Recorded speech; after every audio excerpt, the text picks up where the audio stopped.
WLFE-DB Digital Network are engaging in the safe space. What is safe space? A safe space is a supporting and affirming environment for individuals within the LGBTQ+ community. Each podcast displaying the Safe Space logo will have resources available on hand for those in need without judgment. Here at WLFE-DB Digital Network, we care. We listen, we support, we understand. Warning, the following video contains strong language which may be offensive to some viewers and/or inappropriate for children. The content within this video is intended for mature audiences only.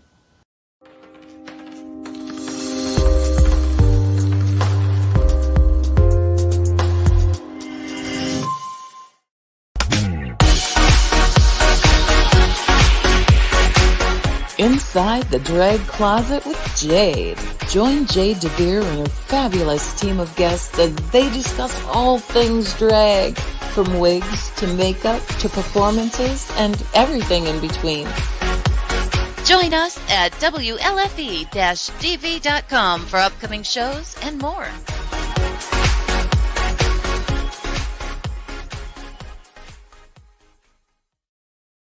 Well, hello there, kids. Welcome to Inside the Drag Closet, the interactive podcast where we talk about all things drag.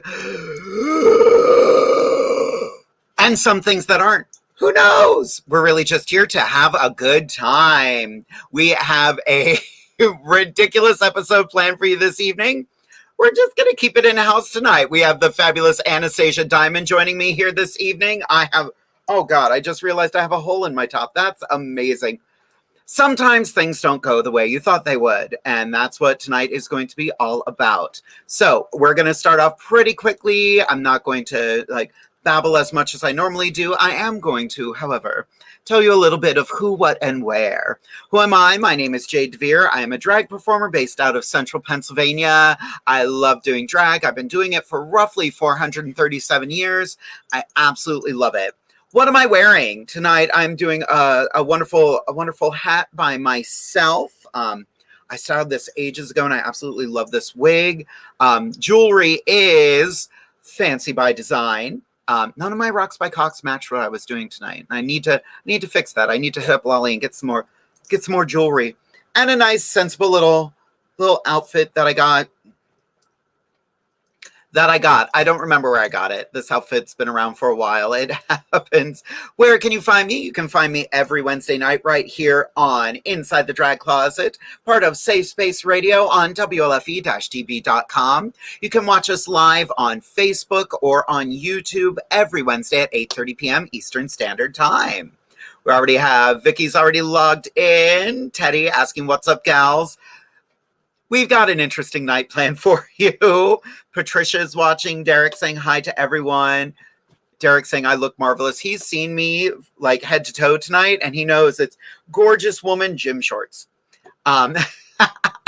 Orion Angel, you're looking very mysterious this evening. Very Morticia vibe. I always feel a very Morticia vibe. I think Morticia is one of the reasons I'm a drag queen, because Angelica Houston as Morticia in the 90s was everything.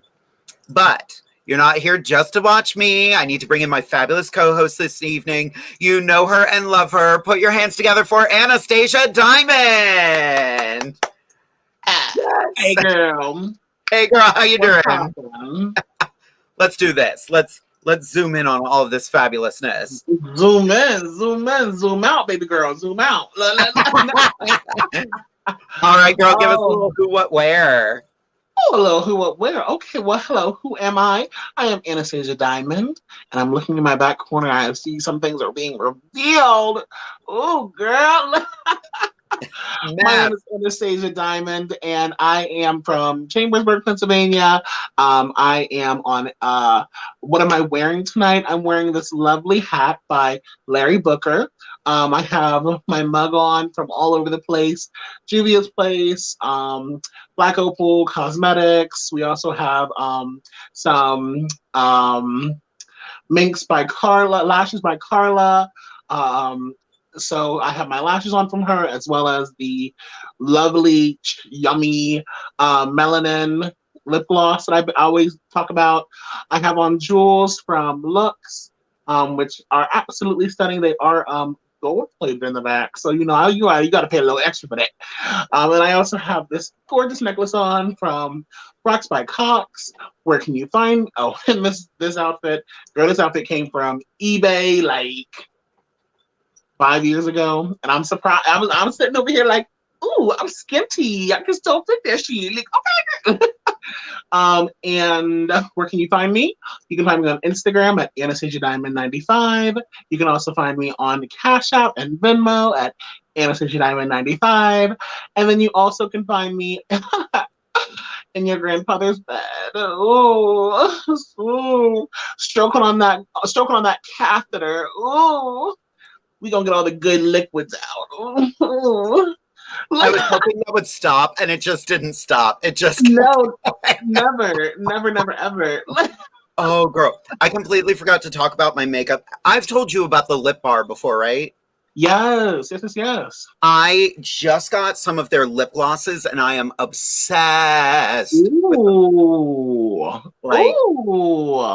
Ooh, they look creamy. Oh, like a creamy girl. I like all of their lipsticks smell like chocolate, which is the best in the world. Oh, that's interesting. And chocolate.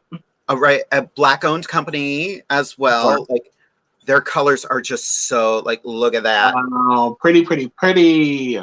Tonight I'm wearing Merlot with a little bit of whatever color this. Oh, Boss Lady. Boss Lady. BAWS. Yeah. Boss Lady. Okay. Their lip tints are so good. Yeah. I've been playing around. So I never used to use liners before until I got this nude color. So I've been like lining my lips nowadays, and like I'm finding out that if you use a nude and a colored lip, you'll get like a mix of it. I'm like, oh my god, like I have 1,200 different colors with this nude lipstick and a couple of these pens. That's what I did tonight. I used my cheap knockoff Dragon Star Work with lip bar on top of it. Work. Oh my god, I love it. We are getting some love tonight. Kenny, him and his daughter just watched The Addams Family from 1991. Good movie. Getting some love from Miss Pola. You both look fabulous. Kenny says, looking lovely as usual, Madam Diamond. Thank you, Kenny. Orion saying, I hope you're not in my grandfather's bed because his bed is 6 feet under. Child, I don't discriminate.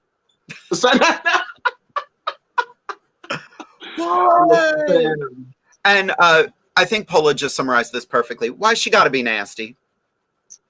Do you see me? Girl, before we move on, I heard from a little birdie that one of our avid watchers and listeners, they don't watch it live because it's late and they got a baby. But whenever they're at work, they be playing it on the daily on Friday or on Thursday mornings. Oh, yeah. So her name is Natalie Watt. Natalie, if you're listening, I want to give you a huge shout out because I heard it's your birthday. So Miss Natalie, happy birthday. I hope that you have a fierce and fabulous birthday. And I hope that you just live your life, girl. Live your life. Exactly. Oh my gosh. Yes. That's amazing. Oh, there's still Matthew Ludwig would like to know, who are these two men on my screen and what the hell is wrong with both of them? That is our lovely co-host, Scarlett Overkill. She forgot to put her glasses on today, apparently. Apparently, because I only see two beautiful women here. Exactly. Hello. For a second, I thought I was on TikTok again. Pause. Oh, not on TikToker. But also, first of all, I'm not a man. I'm genderqueer, so. Hello. Hello. Her pronouns are right down there, blocked by our logo. So there you go. But y'all don't need to see my pronouns because look at this. Feminine, soft, supple. She'll cut you. Where is my butcher? Where is my butcher knife? I forgot. I think I lost. So moving on. Oh my God. So, girl, tonight is all about making lemonade out of lemons. What? We had a completely different episode planned, and that did not work out for us tonight. So it's just the two of us. So what you want to talk about? Well, I want to talk about what happened. No, just Go ahead. Oh, girl. You know what? I want to talk about. I don't know if you're watching All Star 6. I am. You are. Wow! Look at you! Look at you upgrading. Right. I have Paramount Plus because I love Star Trek, so that's easy. I don't have it, so I just watch the clips. I just watch the clips, so I don't be watching it. I fully don't be watching. I just watch the clips. Why watch it live when you can watch the pit stop? Exactly. Or Bob's show, or Trixie does things. I'm like, girl, why would I not? Why am I going to pay all this money for this? But I wanted to talk a little bit about, because it was brought up on the last episode, about your persona versus your reality. Because RuPaul brought up the fact that Scarlett Overkill, no, I'm just playing, that she brought up that Scarlett going back and forth between the two different personalities made her feel uncomfortable. Now, did you feel uncomfortable while you were watching her? Because I didn't. I did. Did you? And it's because, well, it's the same thing. We do it here too. Like, there's, hi, this is Jade. This is the funny. And then there's this Jade, which is Mitch in drag. So it definitely, she bounced back and forth. Like, she kept on trying to do the, ha ha, look at me, I'm funny. But she wouldn't let the reality of the situation in. And that's, you know, that's something every drag performer bounces back and forth with. You know, the more costume queens or comedy queen, character queen, that's the word I was looking for. Like Mandela Creme. I mean, myself to an extent, we all just kind of, there's the drag face, which is the mask we hide behind, and then there's like letting that down and showing the queen behind it. I get that.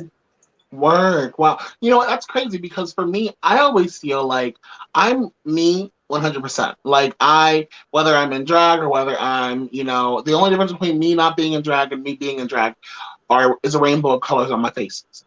So, but you know, in general, I kind of like I said before, I'm genderqueer, and so I live my life very like a mix of whatever.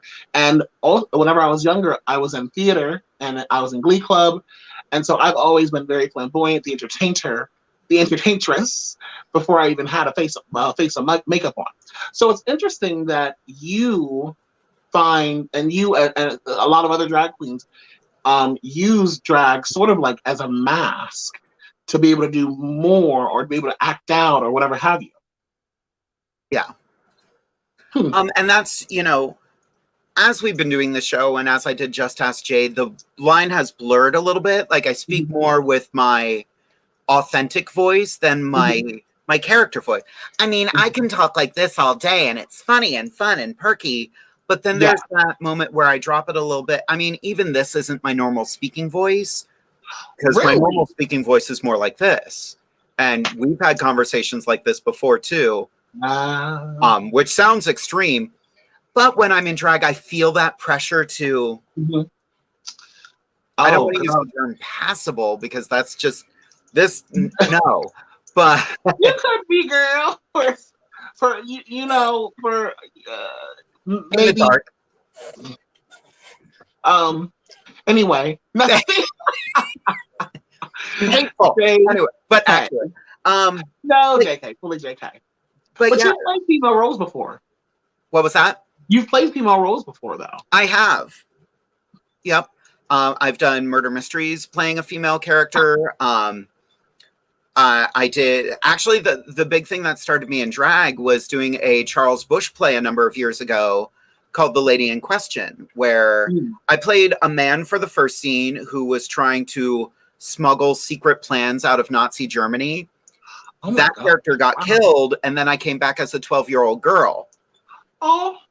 Yep. Oh, but she was a Nazi. Oh. Now wait a minute. She was crazy. She was a homicidal killer. Oh my gosh. I'm gonna find that picture, and I'm gonna share a picture of me in the lady in question. Please and thank you, girl. So I think that I don't know. I feel like it's hard to do. It's hard to do Drag Race in general. Like, I would never go to Drag Race myself. People have asked me, you should apply, you should do that. Baby, I'm not. I'm not built like that. But I feel like it's difficult to tell a drag queen whose entire life has been, entire career has been lip syncing someone else's songs, standing on a mic and entertaining a crowd, like doing funny bits like here and there, and then putting them on a stage for a red table talk or a pink table talk like Jada Pinkett Smith and being like, okay, you need to talk about these serious issues. Okay, well, yes, there are some drag queens who are all about serious issues. So, like I will talk about, HIV and AIDS, and I'll talk about education, history, et cetera, prevention. But at the same time, I also have a little bit of comedy as well, a little nasty, all that kind of stuff. So it's like, why can't you have both at the same time, but there are some queens who just don't do that. They've just been lip syncing their whole lives and doing a fabulous job doing it, lip syncing and dancing and comedic, what is it where I'm looking for? Routine. Yeah. So like, it's difficult to be like, okay, well, you made me feel uncomfortable because you don't know how to talk about your emotions. Well, bitch, all I do is lip sync and do a routine. Like, how much? I haven't been to therapy. I can't afford it. www.andreajonescounseling.com. Yes. Yeah, like, well, and I think one thing that with this show and with Just Ask Jade before it, like, it let us break those walls down and kind of make drag relatable. Like, I love, like, when I'm at a gig, you know me, I will be ridiculous, cartoony, over the top, but I do love that moment where we can pull back and just say, hey, who wants to talk? Yeah. Truly. I actually, on Instagram today, I got a message from someone. They want to book me for a bachelor party. And I'm like, what exactly are you looking for? Because I may or may not be the right one for you. Yeah. Are you looking for Q&A? Are you looking for this, that? I'm just waiting to hear back from them. Work. Okay, cool. Congratulations, girl. Okay. Thanks. I'm a little intrigued because I'm like, bachelor party. Oh, a bachelor. Boys. Men. Oh, yeah. It's a gay bachelor party. Oh, a gay bachelor party. Okay, cool. Yep. So I'm kind of like, I'm intrigued. I'm nervous, but intrigued. If it were a straight bachelor party, I'd recommend that you don't go because, girl, that's probably a bashing and a gangbang. So, yeah. Neither of which I am interested in. Well, at this point in my life, depending. Maybe. You know what? You can't say. A lot of girls are like, whenever guys message them on Grindr, they're like, "Oh, I want to get with you when you're all dolled up," and it's like, I'm not putting 2.5 hours of makeup on to put it all onto a pillow and get it all scrunched up and messed up. But if they book you for a bachelor party gig and then it turns into a gangbang, you're booked for it. Is it prostitution at that point? Because you were booked. No, have someone film it. Then it's porn. Then you're fine. Exactly. You can be on a porn like Bianca Del Rio. And Manila Luzon did one too. Oh my God, I missed that one. Yeah, it was apparently a superhero porn or something. I don't know. Oh, talking about Bianca Del Rio, what did you think about that fake out where she was going to be the lipstick assassin? Everything. I was like, first of all, who is the Martian coming through here? Oh, she's wearing a turban. Okay. I was like, same silhouette dress that she's been wearing for the last 54 years. For a hot second, I was like, did they get Juno Birch? Like, I would have died on the spot. Listen, that would have been sick. But The people who they're bringing for these lip sync assassins, meh. Laganja was everything. Girl, Laganja out of this Oh. world. Good for her. Also, congrats to Laganja Estranja for finally revealing that her transition to living as a trans woman, to living as a woman full time. She was hiding something, girl. Way back when she just didn't realize. Exactly. You know. Well, and so that kind of goes back to the question of character versus reality. Well, and we know so many drag performers who they start off doing drag and then they're like, I think this is my authentic self. And I think that's beautiful. Yeah. Sometimes it takes that little nudge. You know? Yeah. But then there's also the girls like Akira Davenport brought up this on this episode. You know, I've retransitioned my life back to living as a man. And it's like there are some people who transition to sex that they were the opposite sex that they were born with at birth, the opposite sex they were assigned to at birth, and then they retransition back to that sex that they were assigned to at birth. And so that's a very interesting phenomenon as well. And, you know, a friend of mine on Facebook just revealed that they are doing the same thing. Wow. They were a drag queen, and they have been transitioning to being a boy. And now they're like, I don't think that was right for me. And I was like, wow. It's not my place to judge. I always knew you were in the middle somewhere. You didn't have to pick a side, but. Well, and that's kind of how I feel like a lot of people are just in the middle, non-binary or genderqueer, but they're like they feel like they need to choose a side. And it's like the best part about being genderqueer for me is the notion that I don't have to present a certain way. I don't have to be a certain way. I don't have to act a certain way. You know, I act how I act because I am what I am. And so that's it, for a lot of people, I'm like, just go that way. Just be queer. Just be non-binary because it's fun. You can do whatever. Paula identifies as a drag clown with boobs. Okay, girl, work. Okay, girl, work. I see you. There was a comment here, and I kind of love it. Orion's like, is it me or is the conversation tonight weirder than usual? Maybe. We don't have people to buffer off of now. So True. It's just us being unfiltered for the entire evening. We actually have a bit of a fun thing planned for later.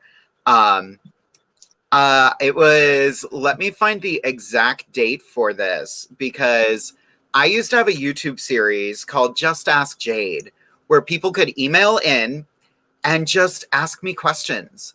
And it was a lot of fun.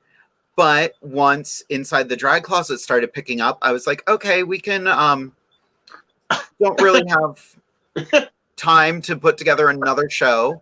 So it was over a year ago that Anastasia and I answered questions and had a great time. And after the commercial break and after Affirmations with Anastasia, I think we're going to watch the episode from over a year ago. All right. I watched it earlier and I did have a couple moments where I was like, wow, that did not age well. Okay. Best. We do have a couple questions that came in. I do want to answer some of these before we get to our commercial break. Where is it? Orion would like to know, I would like some advice with making video content. Do you just have the music playing in the background or do you add the music during editing? Both. Also, what kind of camera would you recommend? Your cell phone. Listen. No joke, most cell phones have better cameras than the webcam I'm using right now. Yeah. Now, I don't know how good my Wi-Fi is right now, but I'm crystal clear and I look gorgeous on my end. So you look great on my screen too, girl. Oh, work. Beautiful. No, but normally what in general most artists do, they listen to the song so they can lip sync to the lyrics themselves, or dance to the music themselves, and then they put music on top of that. Now, when you do that, just good luck. Try and put as many disclaimers as you can, because they're going to take your video down real quick. Yeah. I've had a lot of my old content being muted, being blocked in certain countries because of copyright. So just make sure to put disclaimers. Yeah. Even if you share stuff from TikTok, it'll be flagged and taken down unless you put it in your story. Yes.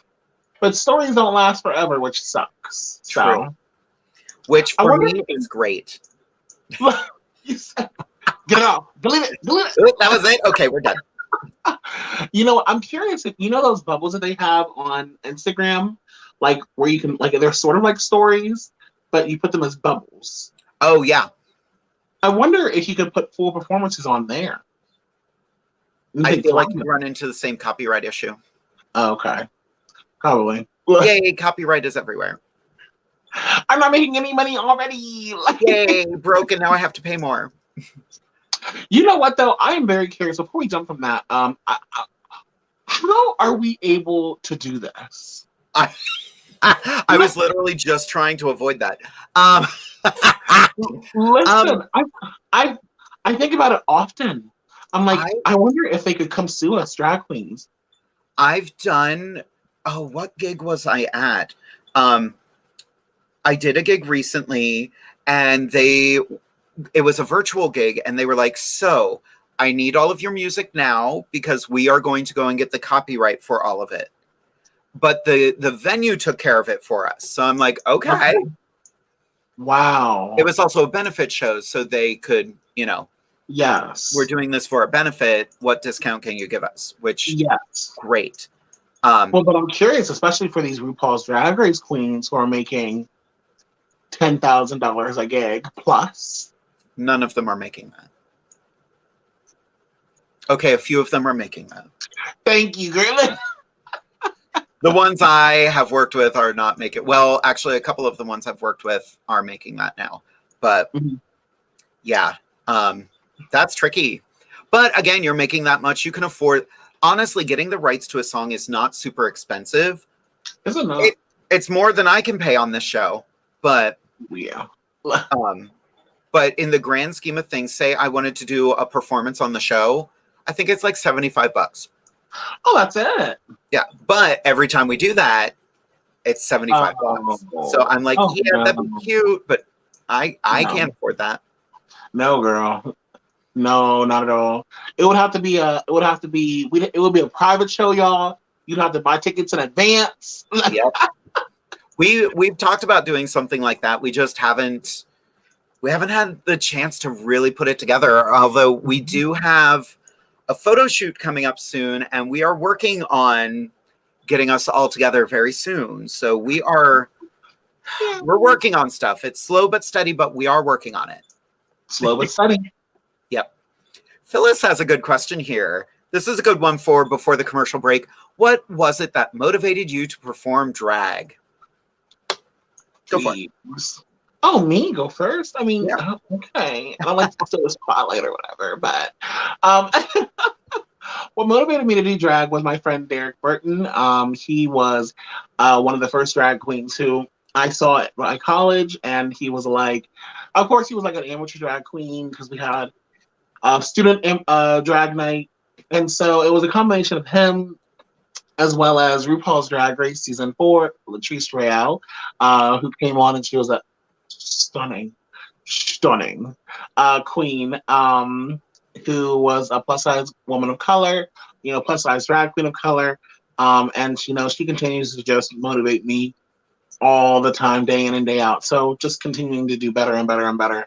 So that's what motivated me. That's what motivated me to do drag. Nice. Yeah. It'd be you. I was in a play, and I played this lovely character right here. Oh my goodness. Oh my Jesus Lord. Oh my God. That show So Charles Busch's plays, I really want to reach out to Charles Busch and try to get him on the show at some point. He wrote all of these amazing plays, but he wrote them for him to be the leading woman. Oh, so his plays were just like I know a little bit about it, but I haven't actually sat and read the play or watched it. But he has a play called Vampire Lesbians of Sodom. Okay, wait. Okay, cool. Right? It's all very like old school Hollywood, just so he could be this grand dame. Very, very, very much like this aesthetic tonight. Yes, I was gonna say. So yeah, the lady in question, he wrote that. He was Gertrude Garnet, concert pianist. And she was traveling around Europe through Nazi Germany and got tied up in this whole like chaotic thing at the Baron's Schloss. Oh yeah, the whole thing is like that. The whole thing. Yes. I had my second onstage kiss during that show. Oh. For my character, it was a love scene. For the other person I kissed, it was not a love scene. Because I basically, I was playing a 12-year-old and I grabbed his face and it's graphic. Did he taste good though? That's the question. I don't even remember. Like, we were so close. Like, we were friends, and I was like, this is so uncomfortable for both of us. Oh, no. It was even more uncomfortable when his girlfriend was sitting in the audience watching the show. Hey, girl. I swear I'm not stealing your man, but oops, if I do, I do. Oopsie. Well, and even that his character was with someone else, but my character, the obsessed 12-year-old, wanted him for herself. So this last moment, that's him laying on the floor holding a gun. I was gonna say, yeah. I'm about to stab his girlfriend, and he shoots me. Oh my gosh, girl. And I'm not gonna tell you what my last line of the show was, but it had several F-bombs in it. I was supposed to rip my top open, but there was something that like I couldn't handle mentally. Like I was like, I'm playing a 12-year-old and I'm supposed to rip my top off. Yeah. No. I know I am biologically male and that is okay, but I was like, and you're age, you're over 18, but like also it's like I was 32 when I did that and I was playing a 12-year-old. Don't say that there's never a part that you can't play. Listen. Exactly. All right, girl, we are going to take a quick commercial break. I know we have a lot of questions. I promise we will get to them this evening.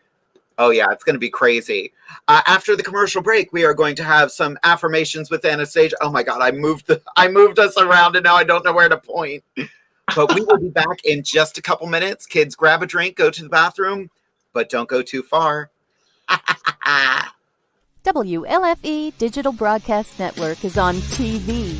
You can watch all of our shows on WLFE-DB.com. Check out our channels. Paranormal View for all of your paranormal type shows. LGBTQ Friends for all of our LGBTQ shows. Variety Unlimited for all other shows. It runs 24/7 right on WLFE-DB.com. You'll even catch the lives, all in one place. Never miss an episode, past or future. WLFE-DB.com, where our shows are your shows. Here at WLFE-DB, you can find shows that vary in many topics. The paranormal, the creepy, heavy metal, and LGBTQ and drag. Our shows are your shows, and we want to provide a wide diversity for all to enjoy.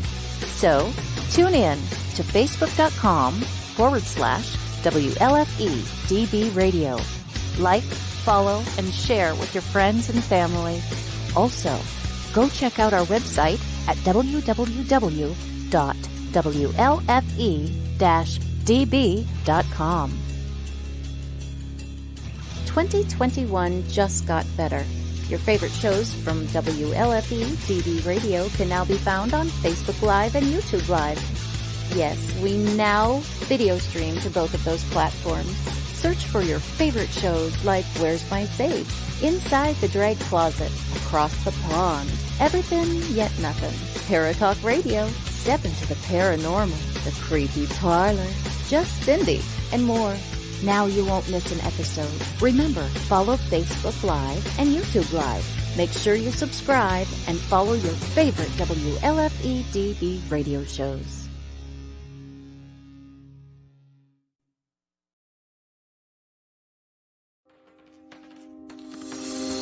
More from WLFE TV Radio Network after this. Hey guys and dolls, this is Casey DeVille, the better half of DeVille Inc., Baltimore, Maryland. If you're ever in Baltimore, stop in and see me and Tony. Invisible Bree, 5920 Eastern Avenue, Baltimore, Maryland, 21224. Give us a call if you're in the area at 410-400-9641, or look us up on the web at DeVilleInc.com. DeVille Inc., where we specialize in you.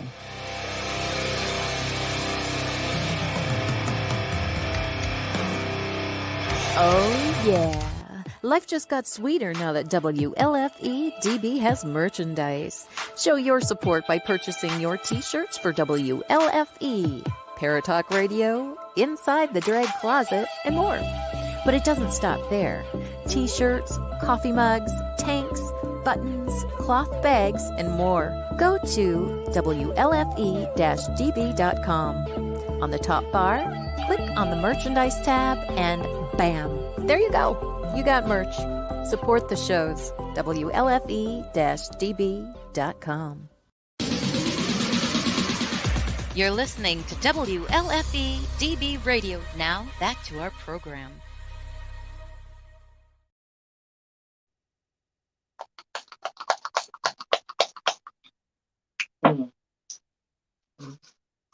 Oh, sorry I didn't see y'all there. I was just moisturizing a little bit. A little birdie told me that I was a little ashy last time I was on here. So I just wanted to get a little moisture in my body and my bones. So sorry about that. This is Anastasia Diamond, and I'm here for Affirmations with Anastasia. And today I'm going to be talking a little bit about you equals you. Today, July 21st, 2021 marks the 5-year anniversary of the You Equals You campaign starting. 5 years ago today, scientists finally revealed that once becoming undetectable, meaning that someone is taking their medication who's living with HIV every day as prescribed by their provider, and they reach a status known as undetectable, meaning the amount of HIV in their body is so little that even doing an HIV test on them would come back non-reactive or negative.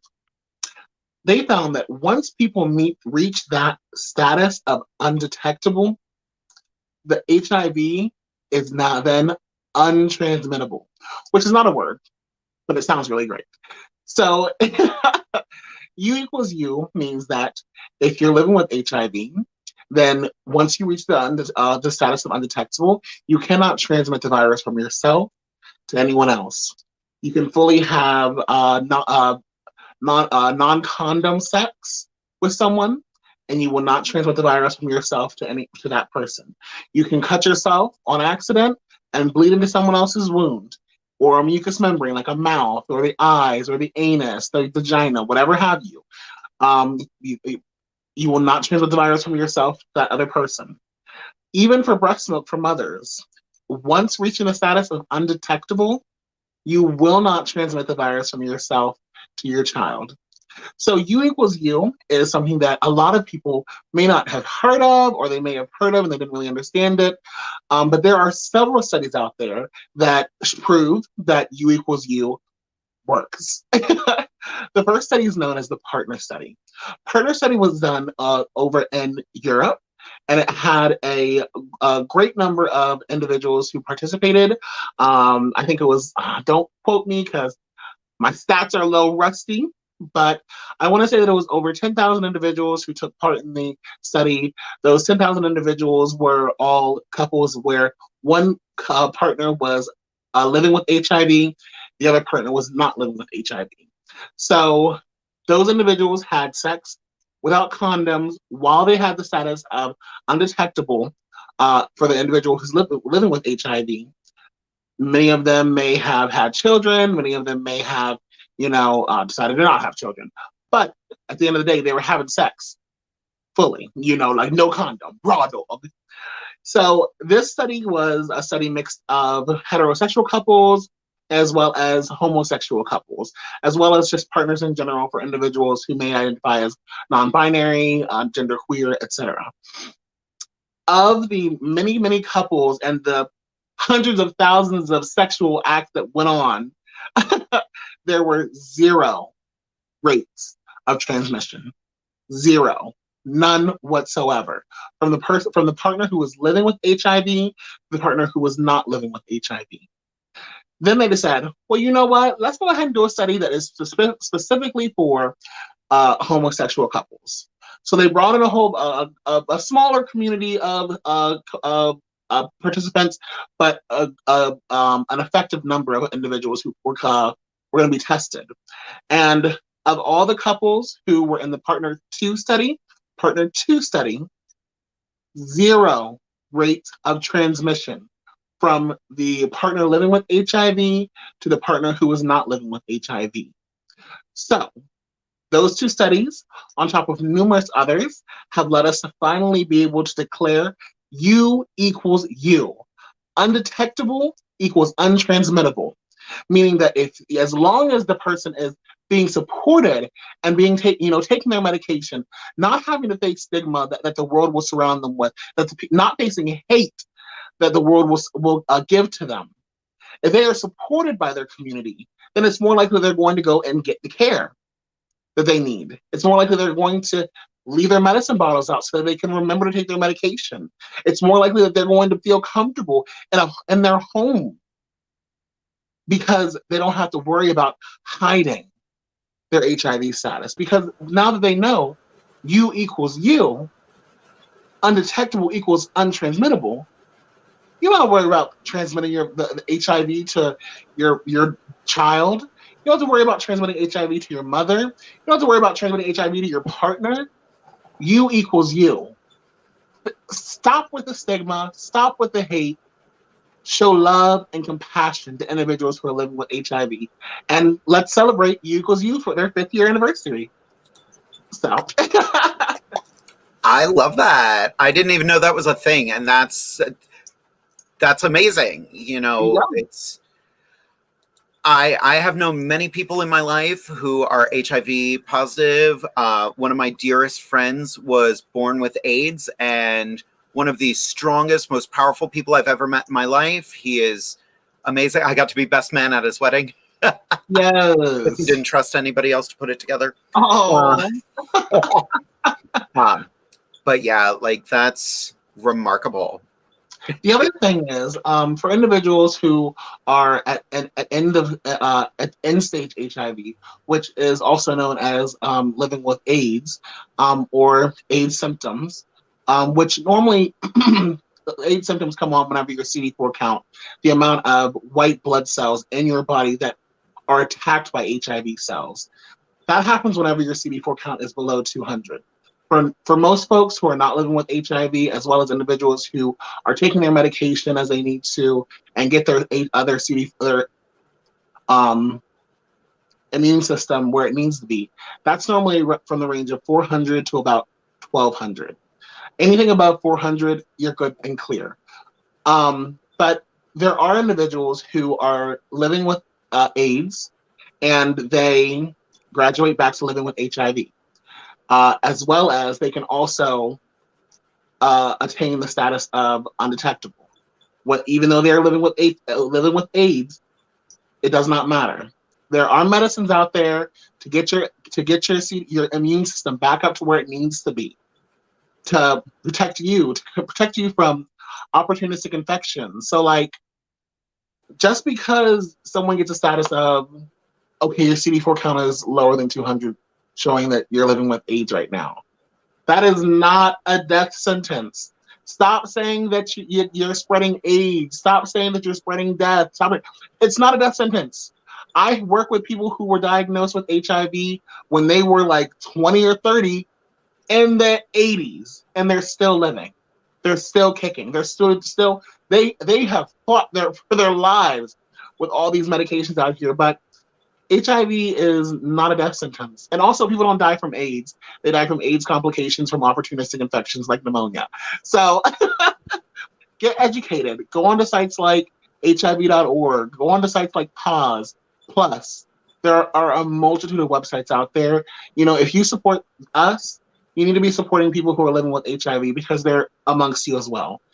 Men, women, transgender, cisgender, gay, straight, whatever, asexual, whatever.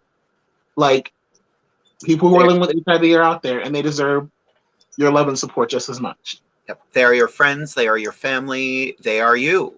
So literally, treat them with very love much and respect. so. Very much so. So yeah, you equals you. I always learn so much from your segments, girl. Like, I learn so much every week. I love this show. I'm a fan of the show. It's my show, and I love the show. Yes, I'm glad. Ryan Angel had a really cute comment here. I wanted to say, not being able to afford therapy. This is my therapy. Jade, please don't start charging me. I can't afford it. Yes. Oh, that's amazing. Kenny, just going back to, we were talking about RuPaul's Drag Race this week. I would love a purple table talk with Inside the Drag Closet. Yes. So would we, whenever we can all get back together. Yeah. I think that Don would love that too. Oh, what's his name? Don Davis. He would just like a purple table. Yes, exactly. Obsessed. This person is obsessed with purple. They've been on the show before, haven't they? Oh yeah, I believe so. Yeah. Yes. Amazing. Scarlett wanted to point out it was definitely weird to watch Scarlett play a character and switch in and out of that character while Raja and Sonique were being so open and vulnerable the whole time. It threw the whole mood of the table talk off, if that makes sense. Like we were talking before. Mm-hmm. Yeah, it was two people being real. Yeah. Like, there's a difference between being real and everyone. Like, you and I do it all the time. It's that, oh, but what about this moment? Exactly. Yes. But Scarlett never left that moment. Oh, Lord. Yep. Well, she paid for it dearly. Yep. So, spoiler alert, she went home. I mean, the next episode's coming out tomorrow, but... Yeah, it happened, you know.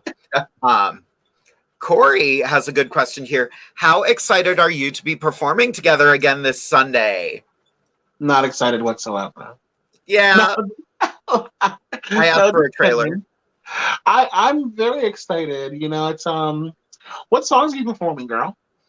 I am, where'd my list go? My list isn't on this table. I am doing my Do Re Mi, because everyone loves that.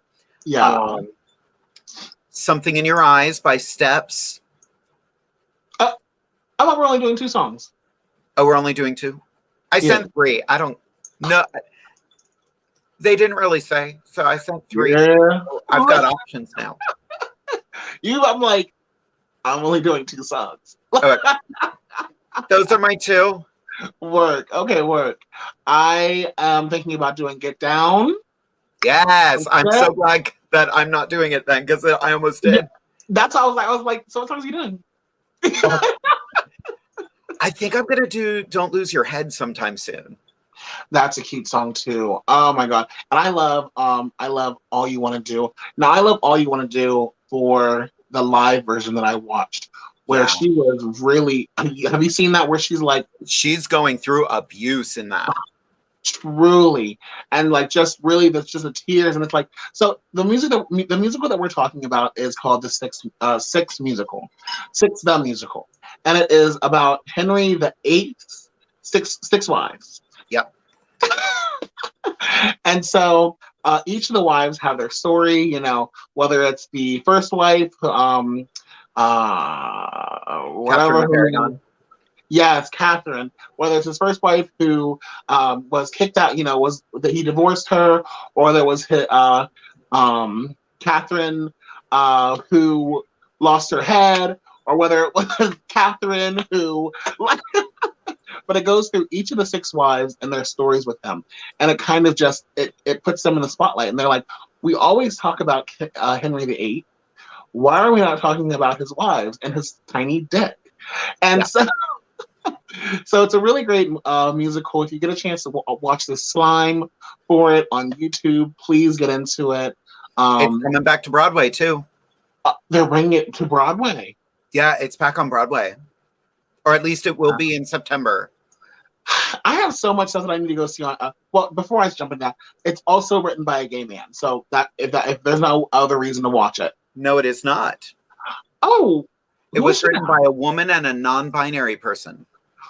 Non-binary, yes. So fully queer, fully femme energy, like fully. The way they do that show, the pit is on stage with them and is all female or non-conforming. Right. The stage crew is always female or non-conforming. Work. I love it. The writer, Toby Marlowe, there was a whole bunch of couple people got hurt, couple people got sick when the show was on the West End. Toby stepped in as Catherine Parr for 2 performances. Because the whole cast was dropping like flies. Literally. And they were funny because they've talked about it at Broadway Con and stuff like that. They're like, oh, this is fantastic. Let's have the end of the show being the only male-bodied person explaining to all these women what feminism actually is. In retrospect, maybe I wasn't the right one to be Catherine Parr. But because they were like, ugh. Yeah. Okay, nobody cared because they are amazing. Oh, awesome. Well, I'm so excited to go back to Broadway. I need to go back to Broadway. I need to go see Wicked again because I haven't seen Wicked since I was like 13, 14 or so, whenever I was in like junior high. Yeah. And so it's just that musical, like, it makes me cry every time because I'm like, I compare it a lot to racism because of the discrimination of the color of her skin, as well as homophobia because she is trying to be who she is and no one wants her to be that. And so like it has like so many different layers and levels to it for me. And I know it's just the Wizard of Oz, the story of the Wicked Witch, but like it reaches a bigger story. Yes, exactly. But I also now need to go see Six the Musical on Broadway. So. Did you see in the last couple years, they cast their first Black Glinda? What? Yep. Work. In Frozen on Broadway, Elsa was cast as a Black actress, played Elsa. Oh, that's fabulous. Oh, she's amazing. She's so good. That's awesome. Yeah, so I think now, like, all of these Broadway shows are just being more open about, this character has always been Caucasian, but why? Why not let anybody play this role? Phantom of the Opera. They had a Black Phantom recently. Now people are getting a little weird about a Black Christine. Okay. Why is that? She's supposed to be Norwegian. And I'm like, you think there's not Black people in Norway? Hello. When I went to Germany, there were Black Germans. So, bitch. Yeah. Like, Black people are everywhere. I don't know why y'all don't understand this. Black people are everywhere. Yeah. And that's the best thing about Six. Like, it is ethnicity is not a deciding factor in it. Body type. No. Like, there are some big girls who do that show, and it is beautiful because there's no, like, I'm sorry, you have to be a size 0 to be in this show. Absolutely not. And the girls at least who were over in Europe, they were so, like, truly a sisterhood. Like, oh my God. I love the background, the back behind the scenes videos. It's just so sweet. It's just so sweet. The Broadway cast did that too. Like, I learned what sister dreads were because the girl that plays Anna of Cleves, they were like, do you want a wig? What do you want to do? And she's like, can I do my own hair? And they're like, do you mean you actually want to do your own hair? She was like, Yes, I do. And she has Yes. sister threads. Yes, work. Well, I mean, because that's a huge problem in you know the world of hair and makeup. Whether it's in Hollywood, on Broadway, even at the high school theater level, there are not many professionals who know how to do the makeup for folks of color, nor the hair of folks of color. So her being taking the charge and being like, "Bitch, I'm gonna do my own hair and makeup. What's up? What's up?" Good for her. I mean, even Megan Thee Stallion, she does her own makeup. 9 times out of 10, she's like, "I do my own makeup. Like, I have a hair team who will install the wig." Yep. But yeah, that's awesome. She is. Megan Thee Stallion is so ridiculously beautiful. I wish. That's another reason why I started painting my lips like hers, like nude, because I'm like, talking about, you said Broadway Con, right? Mm-hmm. So have you heard, and this is a complete tangent, but have you heard the drama happening at Blurred Con? I don't know what Blurred Con is. So Blurred Con, Blurred, it stands for Black Nerd. And con is the convention that they have.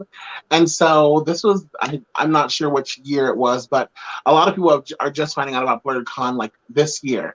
And so the reason why a lot of people know about it is because this convention that is for Black nerds, for Black people, has a competition, a costume competition. They want 80% of the costume to be made by you, no store-bought stuff, X, Y, and Z, da-da-da-da-da. Well, the winner of the costume contest was a white woman. Okay. And people are in uproar about it because they're like, how is this a Black nerd convention for Black people to be able to go to? Because oftentimes Black individuals are not heard at Otaka, the Otakons and the other, anime-esque conventions.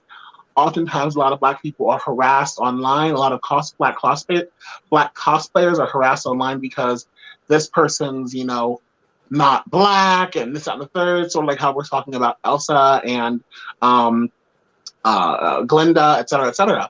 And so they made Blurred Con to be a safe space for Black individuals, for Black nerds who do cosplay. And the judges awarded the prize and, all that to a white woman. People are up in arms. People are pissed. Well, and I just saw Sharonda just posted a comment. She apologized and gave back the awards. Yes, so that just happened today. And she was like, I'm sorry that, I should have done this a long time ago, but I've been dealing with family issues, yada, yada, yada, yada, yada, do. And she was like, I was not even thinking in the moment. Like, I had made my costume, and her costume, for what it was, good for her. She fully hand-dyed the fabrics herself. She, sewed it all together. It was, when you know all the details that go behind it. I just pulled up an image of the look. It's her holding a scepter or whatever, or it's cute. It's cute, but there were people who had robotic arms on them and fully latex. There were some other really cool outfits there, and people were just really hot because they were comparing them. They're like, how are you going to award this to someone who had literally 4 robotic tentacles coming from their back? The judges have not apologized. She has apologized, and people are like, thank you for your apology, but the judges shouldn't have awarded you in the first place. Yeah. So it's the costume is cute, it's clean, it's wrinkled, but it's clean. And I don't know the character she's playing, so maybe that's a thing. I don't know. Yeah. I guess in a weird way, I kind of feel like we had Kendi Fuentes on a couple weeks ago, and she is Miss Universal Latina DC, I think. I don't have my notes in front of me, and I feel really bad about that. But she was like, I'm getting hate because I'm a white queen in a Latin system. Oh. But the promoters don't want it to just be a Latina system. They want everyone to be welcome there. And I'm like, okay. Ooh, but do people know that? Yeah, and that's the tricky thing. Like, BlurredCon sounds like it was very specifically made to celebrate Black nerds, which are 90% of my Black friends. Yes. Yes, truly. Hello. And I feel like, you know, there are a lot more, maybe like they might not call themselves nerds, but since Megan Thee Stallion came out saying, you know, I love anime, I want to go home and watch Naruto and have you eat my ass. Like she's a very playful with her wording and her imagery. But I think that there are more individuals who are Black who are like getting into anime and, you know, nerdy things. But a lot of people are like very hurt by this, and a lot of folks are not going to go. They're not going to support BlurredCon next year because they felt hurt by this. So, and it should be that I'm trying to word this correctly because I don't want it to be separate but equal. Like we should all be celebrating everything, but that's not where we're at right now. Yeah, no, yes, so they should have been like, your costume's great. In the spirit of BlurredCon right now, no. Yes. Especially because they weren't able to have BlurredCon last year. So, but the thing is, so I think that it's only getting hyped because people are aware of what BlurredCon is. They've actually had a white winner in the past as well. So it's like, are we gonna start change? Are we gonna start getting up in arms now? Where was the anger? However many years ago, whenever this happened, you know, I don't know. But a lot of people, a lot of Black nerds, a lot of blurs are pissed off. And understandably so. I guess we could just keep fighting for a world where we don't need gay bars. We don't need BlurredCon because we're all the same people and we all accept each other. We're not there yet. Yeah, exactly. Well, you know, it's simple because, like, I feel like, for me, I want to see, you know, queer folks and Black folks on ABC, and I want to see them on MSNBC and Cartoon Network and da-da-da-da. But also, I want to be able to go to a place where I know that it's going to be Black Central, so like BET and channel 174 here for Comcast and Chambersburg, which is like the all Black channel for the throwbacks. I think it might be 173. It's 170 something. But you know, I want to be able to go and watch, you know, Tyler Perry movies one after the other. I mean, and there's a reason why. So and no, we don't want to have separate but equal, but also we want to make sure that we are highlighting or uplifting the content or the voices that are, you know, available. And that's the same thing for like Logo. You know, for a long time there, RuPaul's Drag Race was only on Logo.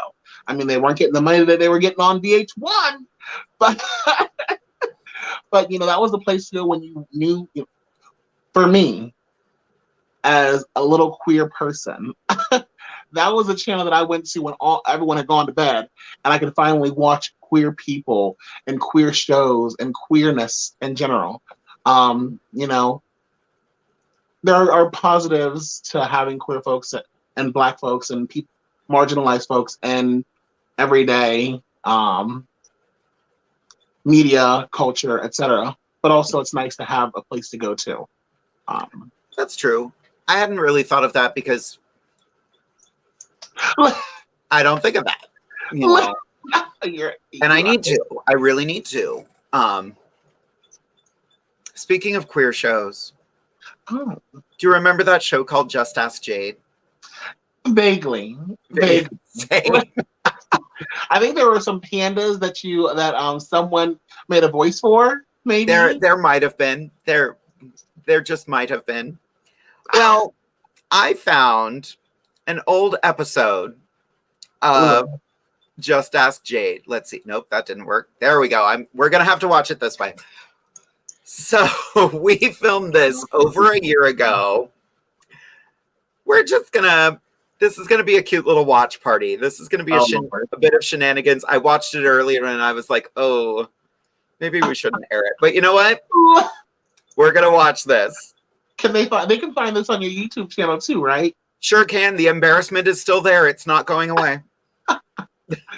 This is one of your highest watch videos, I want to say. It keeps on popping up on my hey, things you should watch. And I'm like, yeah, specifically this episode. So we're all gonna watch it right now. I did clip ahead to after the intro music just because, you know, copyright stuff, blah blah blah blah blah.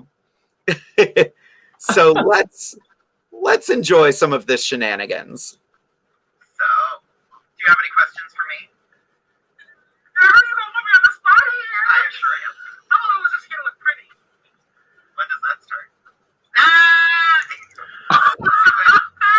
With my wig busted out in the back. I have a question for you because I asked a lot of people this question just to see if we can still be friends. Oh, no. What is with my makeup? You know, I was into it before. Relationships, sexual partners, intimate partners.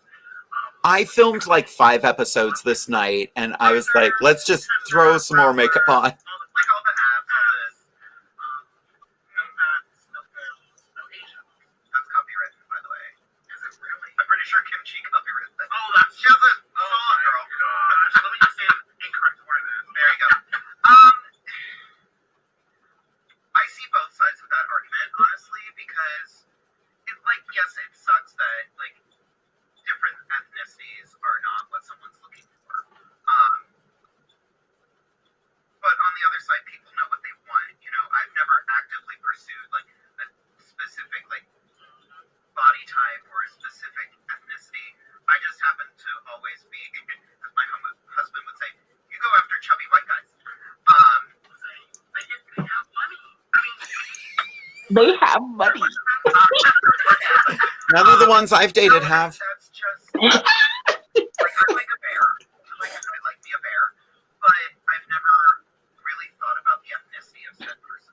If that makes sense. It just happened that I've always been with white guys. You know, I have no idea why. So then, do you think that there is an intention in saying because? Look how serious we are. This is the red table talk. Okay. This is it.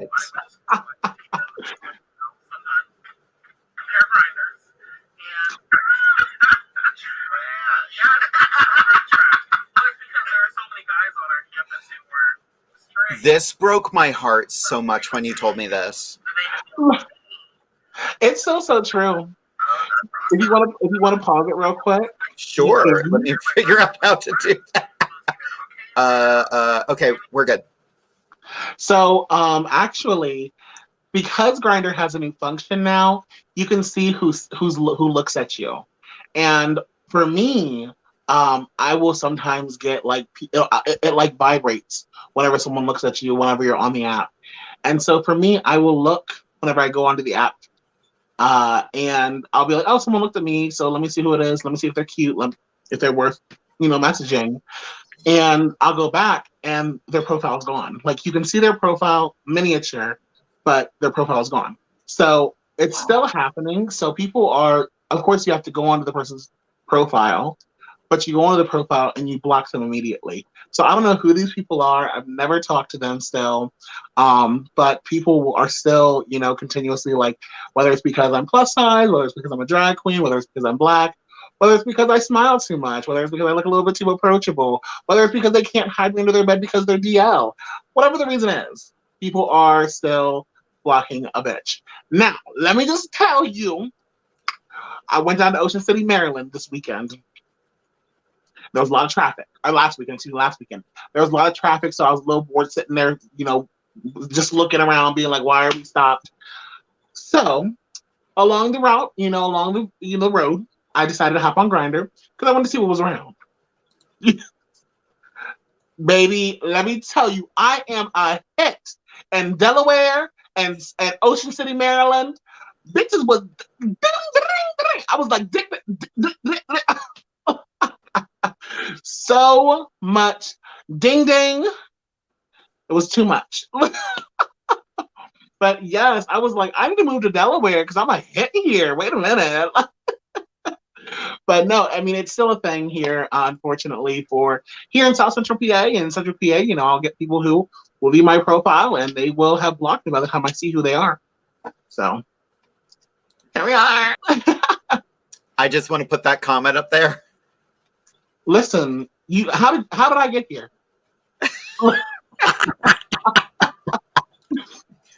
How did my siblings get here? How did my 5-year-old sister get here? All right, you want to be Aaron stuff, Miss Girl? All right, let's watch some more of the shenanigans.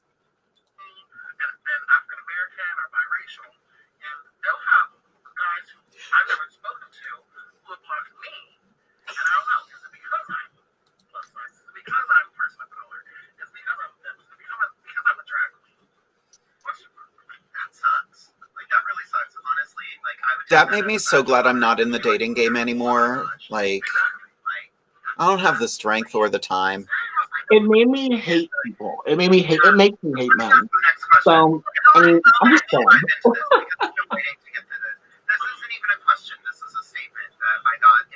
Oh, I hated this. I noticed like you say you're a native of Central PA, but you're not a native of anything because you're white. She ain't wrong. I'm white. I don't know where I've ever said that I'm a native of Central PA because I'm actually from Massachusetts. Oh my god. So, I still to this day do not know where that was. I've scoured my social media. I looked on my website. I don't know where that term came from. Unless it was in a news article where the journalist used that phrase. Yeah. But at the end of the day, I still hold true to the same belief. You know, like, you are a citizen of this country. You're born here. You reside here. Right. I'm sorry, but you can't. Where are you gonna go? Yeah. That's like telling me you ain't a native here. Go back to Africa, bitch. Tell me which one. Which country? Which one? Which country? Well, and we did talk about like country of origin and ancestry, and you know, we've talked about it since then. I don't want to do ancestry.com, but I accept that that is a very privileged thing to say because my skin color has not made things more difficult for me. Yeah. But my ancestors don't dictate who I am now. And it should be that way for everyone, but it's not right now. Now, there are some people who it needs to say dictated for, like Rachel Dolezal. Her lying behind saying that she's black, but being white. Yeah. Rachel Dolezal, she was the head of the president of the what is it? The NAACP. Is that? She's the head of like the national black. The National African American NAACP. I was like, how are you white? But her parents were like, we don't know what to do. Like, she's white. Like, she's ours. And she thinks she's black. Known for her status as a transracial black woman.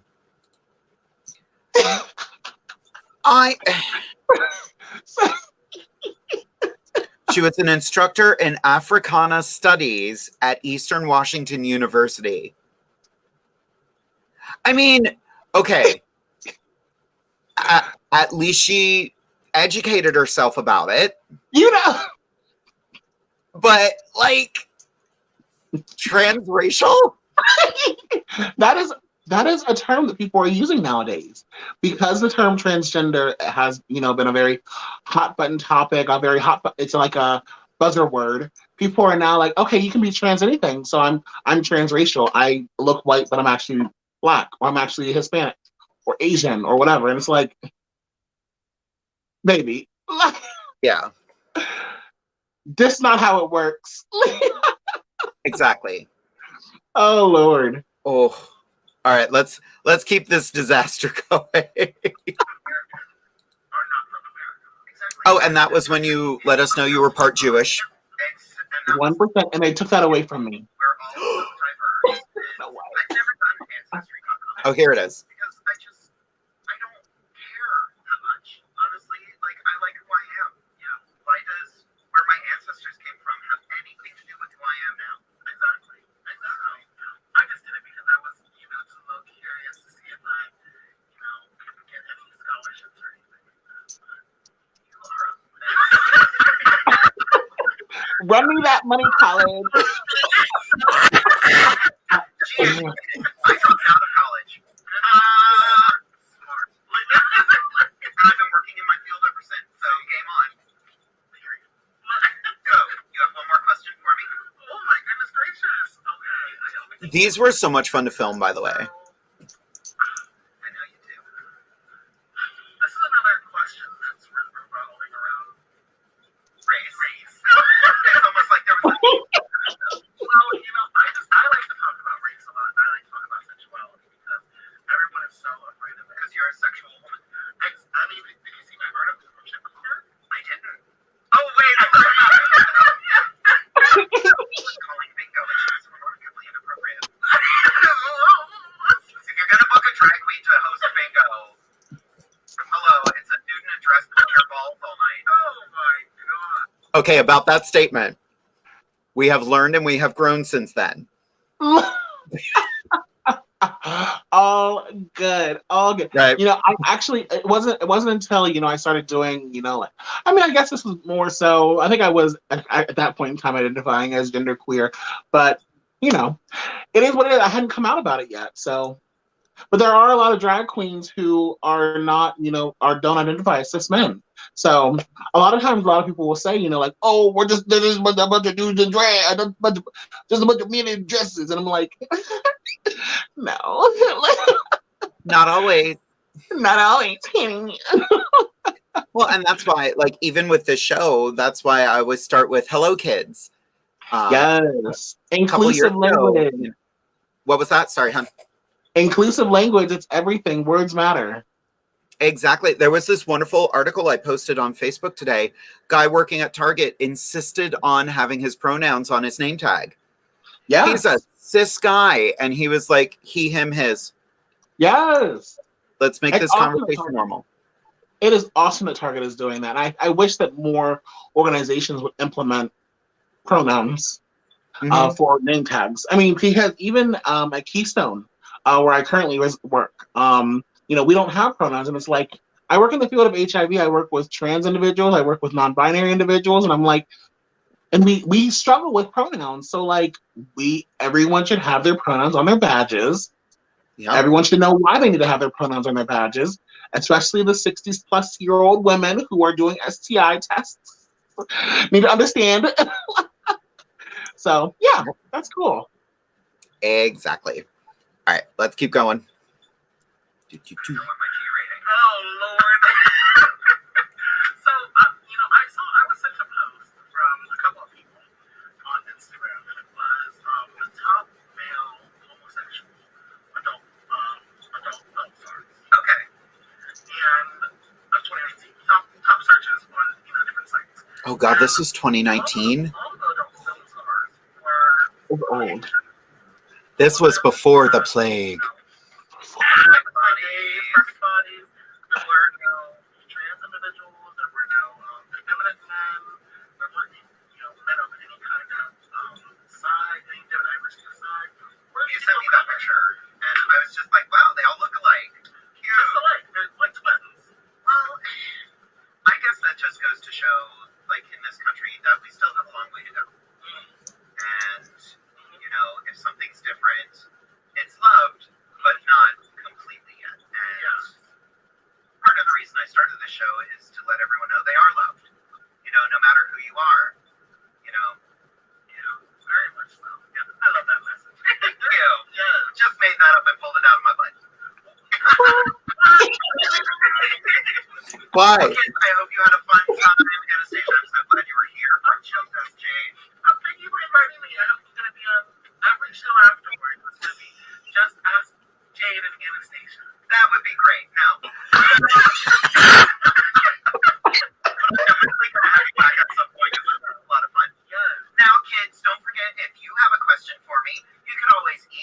Watch me miss all of this. jade@gmail.com, or go directly to my website, which is www.jadedevere.com. Also, don't forget to hit the like and subscribe buttons right over there. Hope you all had a fantastic night. Say goodnight, kids. Goodbye.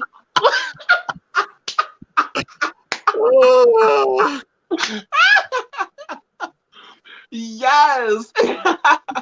I remember that like so vividly, so vividly. It is burned in my memory. That was such a fun night. We had the best time. Yes. You hung out for a bit because I filmed a couple more episodes with you there. Yes. Yeah. I mean, you were boom, boom, boom, boom. I don't know how you're doing it so often, but like, I mean, I think that we hit on a lot of really good hot button topics, and that your Just Ask Jade, series turned into this, and now we do kind of have these kind of topics every single week. So that's so freaking awesome. The best part about this format is all of the audience reaction. Like, I know, like, everyone out there, I've been watching the comments. I know we haven't gotten to a lot of them tonight. If anybody has a question that we did not get to, go ahead and throw it out there now. We'll wait we'll hang on a little bit more. Just because, like, when her and I get going. Oh, baby. We get going. Ain't no stopping us now. I don't want to sing any more infringement. Yeah, I was gonna say, just in case. Let me see what we've got. So for those who wanted to know, yes, you can find me and Anastasia together this weekend. We will be at I'm so used to leaning the other way. We will be at the Obstructed View and Harrisburg Pride Week Gala. You are doing a story time, correct? I am, yes. I'll be doing a story time on the 24th at, I think it's at the LGBT Center of Central PA. I'm not 100% sure, but we're getting ready across from the LGBT Center of Central PA. So it's through Sunday's Best, and so it'll be at 11:30 on Saturday. So. And then the next day at noon, we will be at the Pride Brunch at Open Stage. Make sure you get your reservations ASAP. We will I'll post the Eventbrite link on our Facebook page, so make sure you get your tickets as soon as possible. I think we're almost sold out, so go get them like tonight, like after the show ends. And we're close to sold out. That's what I'm going to tell everybody. Oh, that's a good one. I like that.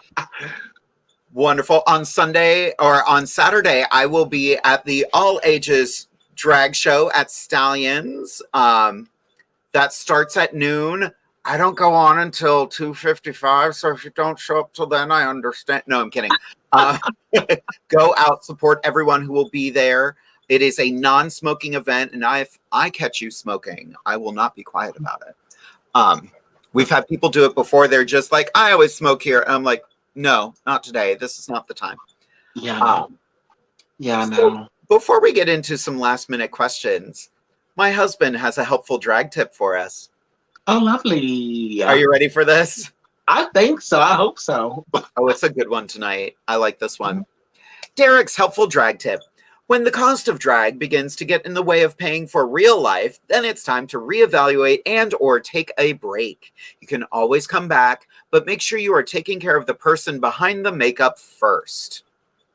So true. And it's it's one of the biggest reasons why I took a step back from Divas Down Under. Because as a college student who ain't got no money, who's working part-time, I couldn't afford. I couldn't do it. I mean, like I said, I got this. I actually got this whenever I was in college, but like one of the cheapest outfits that I purchased was an inflatable cow costume. And like, it's one of my most well-liked outfits. It's like dead and gone now. It's like it popped. I don't know what happened, but I was twerking a little too hard and shake it, jive and all that kind of stuff. I forgot it was like $5, but like it was I spent my like last dollar on that for the one show. So we are not joking when we talk about how expensive drag is. You know, like you can get away with some things, you know, like if you can do your own hair, work, girl. If you can, you know, do your own makeup, please learn how to do your own makeup. Don't pay bitches $60 to do your face for the night. Like, it makes no sense. I'm reading somebody right now, but you know, if you can find ways to make your own costumes, do your own hair, do it, because this stuff, we're not joking when we say how expensive it is.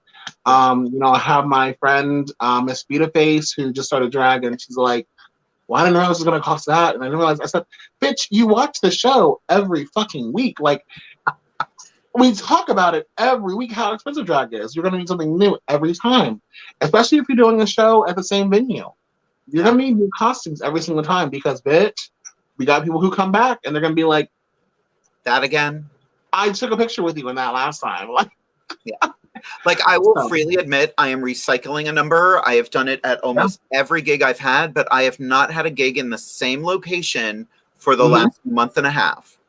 Well, look at, if y'all watch, what is it, Ruby Red or whatever from RuPaul. Killing it. Miss Ruby's Red Hot. Bitch does the same song every venue, but that's because she was doing a nationwide tour. Bitches ain't gonna go from Altoona to motherfucking Texas. Do the same numbers if you're doing different venues, but girl. Yeah. But be smart about it. Be very smart about it. Be very smart about it. Exactly. Yeah. Take care of yourself. Take care of yourself first. Because you can't be doing drag and look. You can't lug your drag around in your suitcase and don't have a house. So pay your bills, bitch. Oh, I told a girl years ago, and this is the most. I am usually a very nice, very down-to-earth person. This was as brutal as I have ever gotten with someone. She went off to do a pageant, and I was like, girl, you can't afford your rent. This is not the time to go do that. Oh, my God. Went to the pageant, traveled to nationals, did not place well. I'm on vacation with my husband. She calls. She's like, girl, can you send me any money? I can't afford to get home. I was like, oh, time to start sucking dick to make some money. And she's like, but my boyfriend's with me. Oh, two mouths then. Girl, y'all gonna get a good discount. Y'all go, that means you get home twice as fast, girl. And I didn't want her prostituting herself, but I was like, girl, we all warned you. We love you, but I'm not helping you. Well, no, especially after you. I mean, this is the thing. You know, I just had a conversation with my coworker about, you know, something with regards to like belittling a child of theirs, and the child is very upset because the person is older and wiser and more experienced, and she feels as though she's belittling her. Baby, when people give you advice, they're giving you advice from the heart, with love. You know, if they didn't care about you or your well-being, they wouldn't be giving you the advice. Yeah. So sometimes, you know, they always say, shoot for the stars, you know, what is it? Shoot for the moon and make it to the stars, or what? What is it? Shoot. Either way, go for your goals. Go, you know, try to live your dreams, but don't kill yourself doing it. Yes, be smart about it. If you, I hate on TikTok nowadays, they have that sound.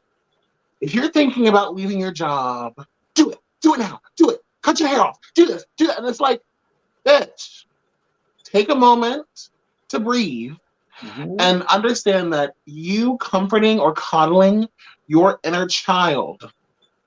See, yes, shoot for the moon. Even if you miss, you'll land among the stars. Yes. Thank you, Orion. So you coddling your inner child that is traumatized from childhood traumas or abuses or things that you weren't able to get in your life, you coddling that is going to wind up making you lose everything that you've worked for.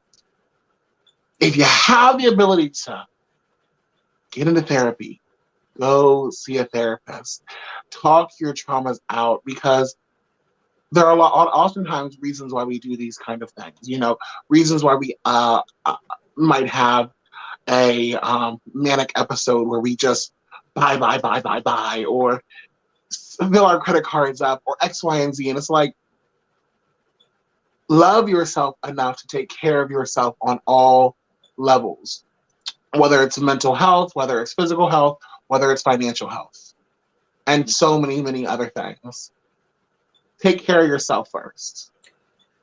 I've become one of those people who I'm a bit of a spendaholic, particularly with Jade, not with my day-to-day life, but I love buying stuff for her for some reason. Yeah. But I also don't like my bank account dropping below a certain number. And that number is way higher than it has ever been right now. And I'm like, nope, not below that. So yeah. I for the first time, because I'm paying things off and I'm trying to make sure that I have everything set for. I'm getting my license here in Pennsylvania for social work and all this kind of shiza that I don't normally have payments for. Got to renew my insurance, my car, and all that kind of stuff. So for the first time, I have been below $1 last month. I went below $1. I had 65 cents in my bank account for the first time since I started working, like full time. And so it's like, wow, I'm through and through. Like, goddamn. Like, a bitch needs to calm down. She needs to get her life together. Like, and you know, it's whether it's because of certain stresses I have in my life right now, whether it's because I need to do I've been doing a lot of introspection to figure out why I feel the need to fill my life with useless things that don't really make a difference. Like food. I'm like, bitch, you don't need to eat. What the fuck? Don't eat. Like, no, I just eat. But, you know, like fast food, you know, I will stop and grab something to eat on the way home because I'm like, I don't feel like cooking something right now. And it's like, bitch, that's your depression talking. You can fucking make something easily with the shit that's at home. Like, and so, you know, it's so important to just figure out why you're doing these things, because at the end of the day, when you find out, when you get to that root reason, you can begin to tackle the problem and get healthier across all levels. Every day when I come home from work, I want to stop and get fast food, and I just tell myself, nope. Yeah. There's a Burger King and a KFC right over there, but I'm not doing KFC right now after what happened at PepsiCo. So, well, what happened? So, I think it was a Frito-Lay factory. I want to make sure I get this right. An employee passed out and died. Rather than taking care of the issue, they moved the employee so someone else could take their spot. I want to make sure that's real before I just put it out there. Baby, no. This is sound low Jeff Bezos. Yeah. This is sound low Amazon. I just want to point out that, like, what world do we live in where we shoot a dick into space and he rides in a giant penis? There it is. I'm curious. I saw this one TikTok, and I'm getting into TikToks now, and all the ridiculousness of it all. But there was one TikTok of it's like, would you give up X, Y, and Z for a starving child? And then like the slapping sound comes over, and it's a picture of Jeff Bezos and all the other guys who are like in the space wars, and they're like, no, I'm gonna go to space. I'm going to space today. And it's like, we got starving children here, Jeff. Aren't you gonna do something about that? No. I'm going to space. So the death thing in the Frito-Lay strike might not be accurate, but the warehouse employs approximately 700 to 800 workers, and they are doing mandatory overtime.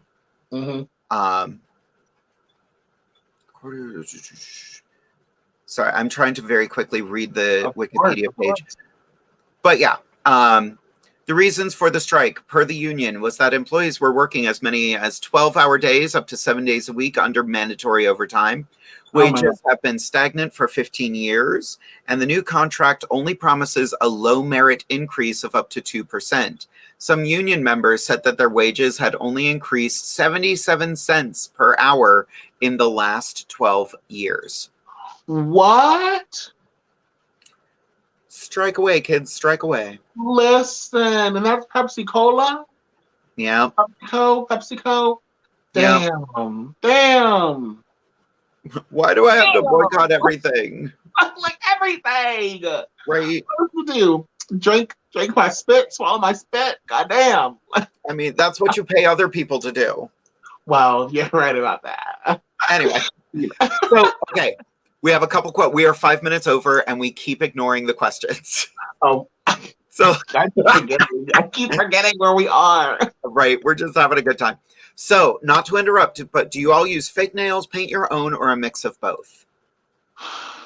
I use a mix of both. So whenever I was younger, when I was younger, I got my nails done once, and then while I was pulling my tights up, they flew off, they broke off, and I was like, I have my shell.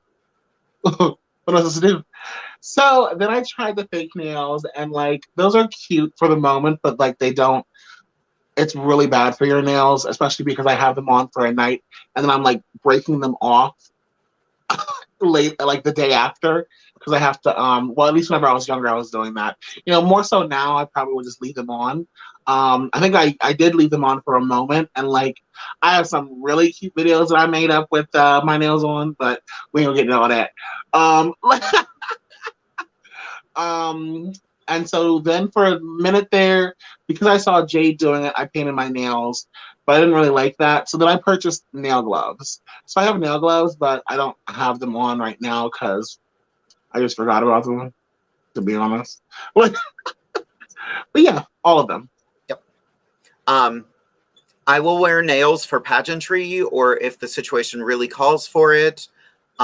The thing about doing quick changes in drag, sometimes you don't have a dresser, and like I naturally have longer nails. So I'm like, I also have smaller hands. So I'm like, you know what? The illusion that I need to create, I already have. I'll paint mine usually. I wasn't going to do it tonight because this is not the look I was going to serve tonight. But then the outfit I was going to wear, all of the silver on my outfit was picking up the green and was invisible. So I was like, nope. Oh, Lord, that's awful. Next week, I'm not using a green screen. I'm doing something else. Work. Because I have a new outfit I want to wear. Oh. Yeah.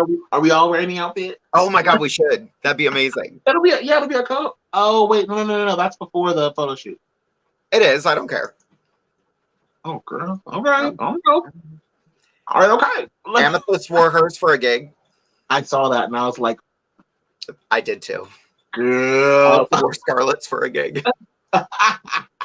You said it's not the one I'm wearing for the photo shoot. Fair enough.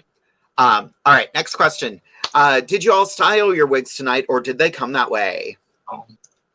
Came this way, and it's actually starting to fall down a little. That's why people are messing with this part right here. It seems as though I'm finding that a lot of the wigs that I've had styled like since last year, they begin to fall. So I need to get him with some more hairspray to get them back in line. But yeah, I got this styled by Larry. Nice. Larry Booker. That's Very cool. HBU. I did style this one. I styled it a number of years ago. The color is called Oil Slick.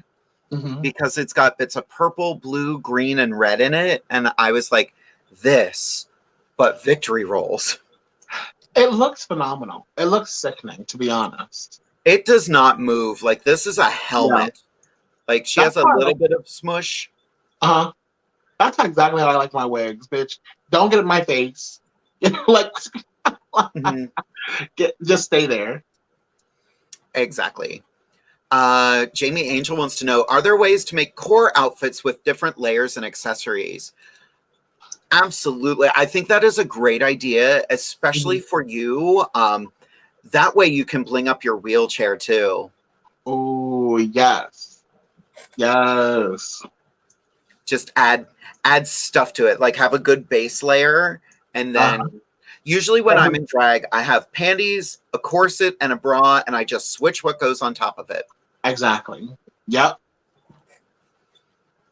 I have full costumes, so all my stuff. I'm just like, it's brand new, brand new, brand new. Different silhouette, different silhouette.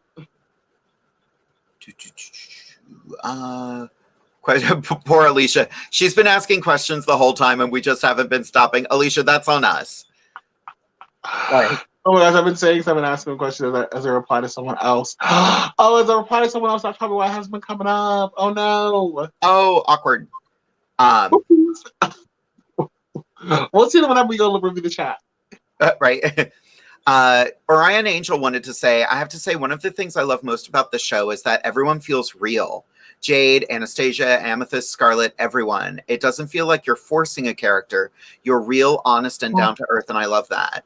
Thank you. I mean, and like we said, Jade, I feel like it's up because of this show that we had to come out of our, characters more so. You can't just be like for an hour and a half. Exactly. Because that's exhausting.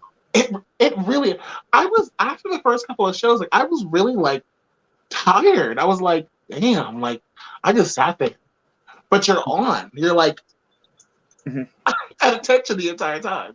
Yep. And now we found our, like, this is what, like, I've started leaning on my chair. I'm just like, let's have fun. Look at me lounging. Oh, look at that. Let me switch this side. Oh, okay. Look at the shoulder. Oh. Beautiful. As Kennedy would say. Exactly. She's beautiful. I'm a man. One of the best Drag Race moments ever. All right, I'm going to quickly go through, see if we missed any questions. I know there are some in there. Definitely. You kids have been lighting up the comment section tonight. It was amazing. We covered a lot of ground tonight too, and I'm glad we had that moment. Things didn't work out the way we thought they would this evening, but I think they worked out so much better. Totally. And hopefully we'll be able to get folks back on, but a lot of everything happens for a reason. I think that's the thing. Everything happens for a reason, and good for the girls, who were invited to come. Good for them for getting gigs and being able to do what they need to do. But it is heartbreaking that I would have loved to have had them on the show because they are both just great advocates and phenomenal and fierce performers. So if you have not had the chance to see on the website, on our page, please go check out Linchell. Go check out Ebony Alley. Icon Ebony Fierce. Icon Ebony Fierce. Yep, that was her real name that you were using. Well, I got her on Facebook. That's what her name. I think that's what her name is on Facebook. Make sure you follow Vinchell, follow Icon Ebony Fierce. They are amazing performers. Yes. We did have 2 more questions. Or 3 more questions, and these were during your segment this evening. Jamie Angel wants to know, I have a question. Is it possible that if someone were to have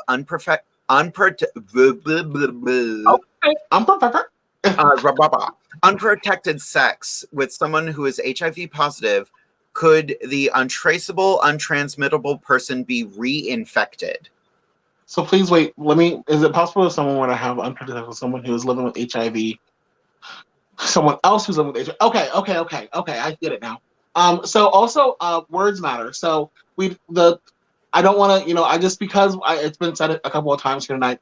These individuals who are living with HIV, that's a thing we want to say. It's very much so people first language. So people do not have autism. They are living with autism.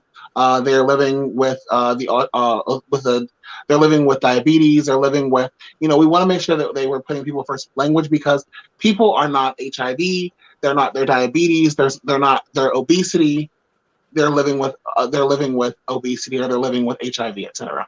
But yes, so if someone is living with HIV and they have a undetectable viral load, the amount of HIV in their body is so low, but they have sex with someone who is also living with HIV but is not engaged in care, they can get a different strain of HIV. So there are multiple strains of HIV. There are two different types of HIV, HIV type 1 and HIV type 2. The primary HIV strain that is here in America is HIV type 1, subtype B, category M, I believe. And so the majority of people who you're going to run into will have that specific strain. But there are some individuals at where I work, were several individuals who had a unique strain of HIV that they were living with. So because of that, they became special interests to the health department. So yes, if you're living with HIV and you yourself, you have a viral load that has come back as undetectable, but you have sex with someone who's also living with HIV and they are not in care, you could potentially contract HIV, a different strain of HIV, Ooh. And have to get treated for that as well, because your medicine might not work for that. So definitely take care of yourself and take care of others. Yes, get tested. That's why I always say, this is not a joke. Y'all might think it's really cute, like, oh, go get tested, da da da. See, but I'm trying to give y'all facts. You got to get tested at least every 3 months, because the window period is 3 months from when you contract HIV to when you can have a reactive test for HIV. So if you have 10 partners in 3 months and then you stop having sex for 6 months and then you have sex with 20 more people the 3 months after that, and then you come in after that year of having sex, well, you can come back with a reactive result. Who was it? Was it one of the first 10 people? Was it one of the first 20 people? Or was it one of the second 20 people? So you need to get tested at least if you're having sex at least 3 times every 3 months. I want to know who's popular enough to have sex with 20 people. That is not my journey. Have you been to Fire Island? Have you been to the woods? Doing it again.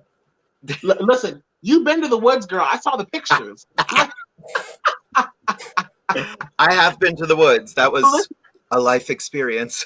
And Miss Trixie DeFlair also went to the woods, and she was like, I would love to post my performance, but I would get banned on Facebook.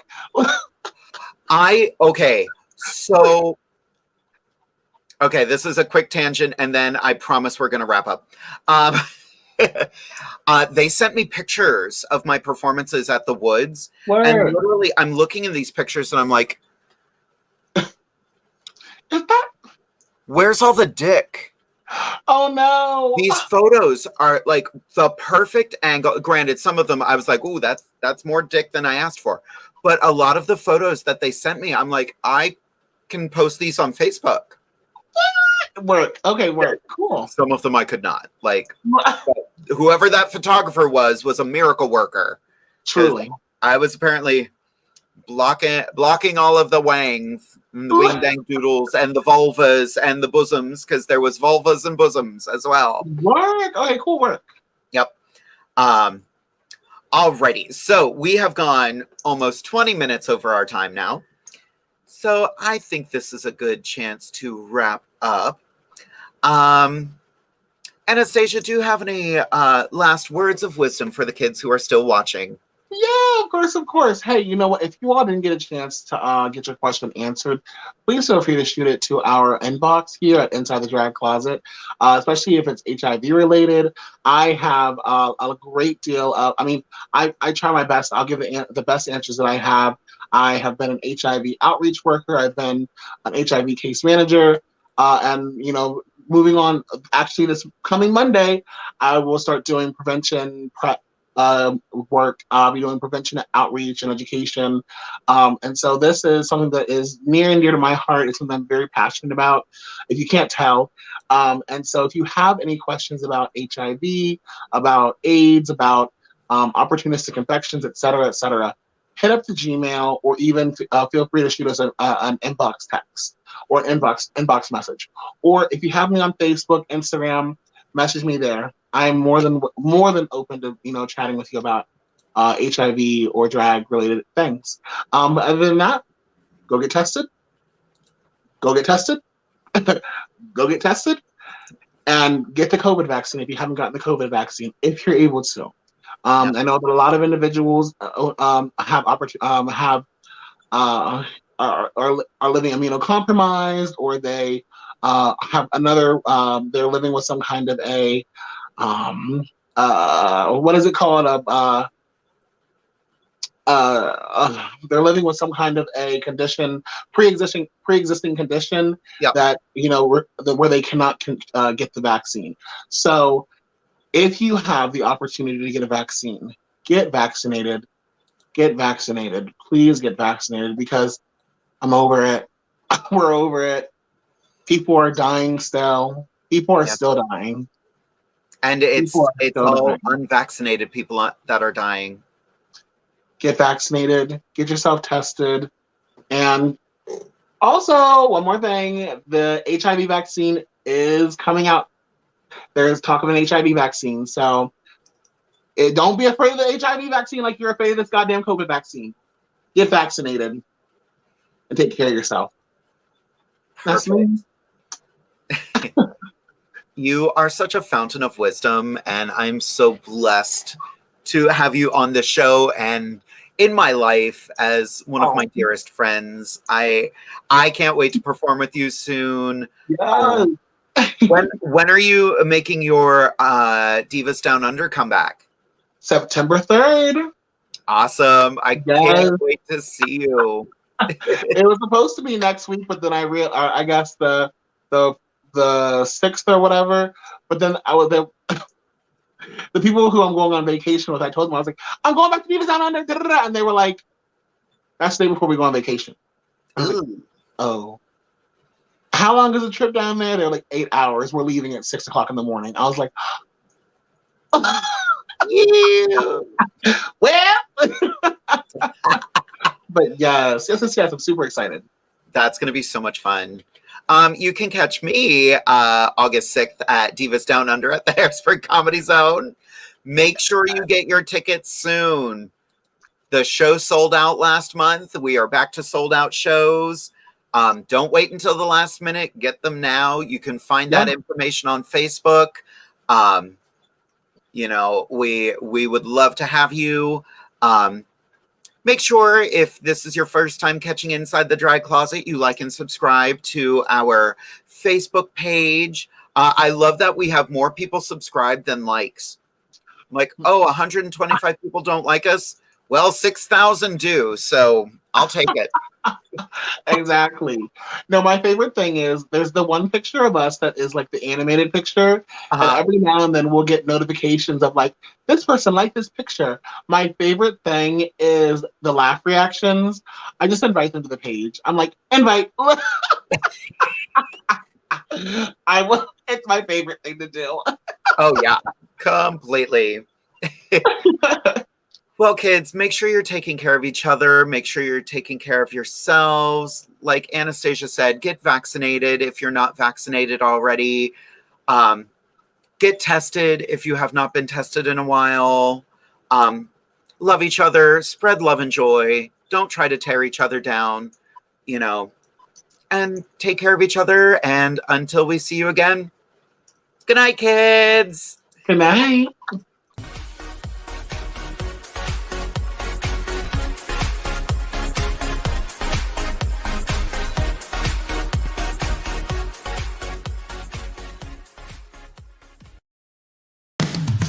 You've been listening to WLFE-DB.com, where our shows are your shows.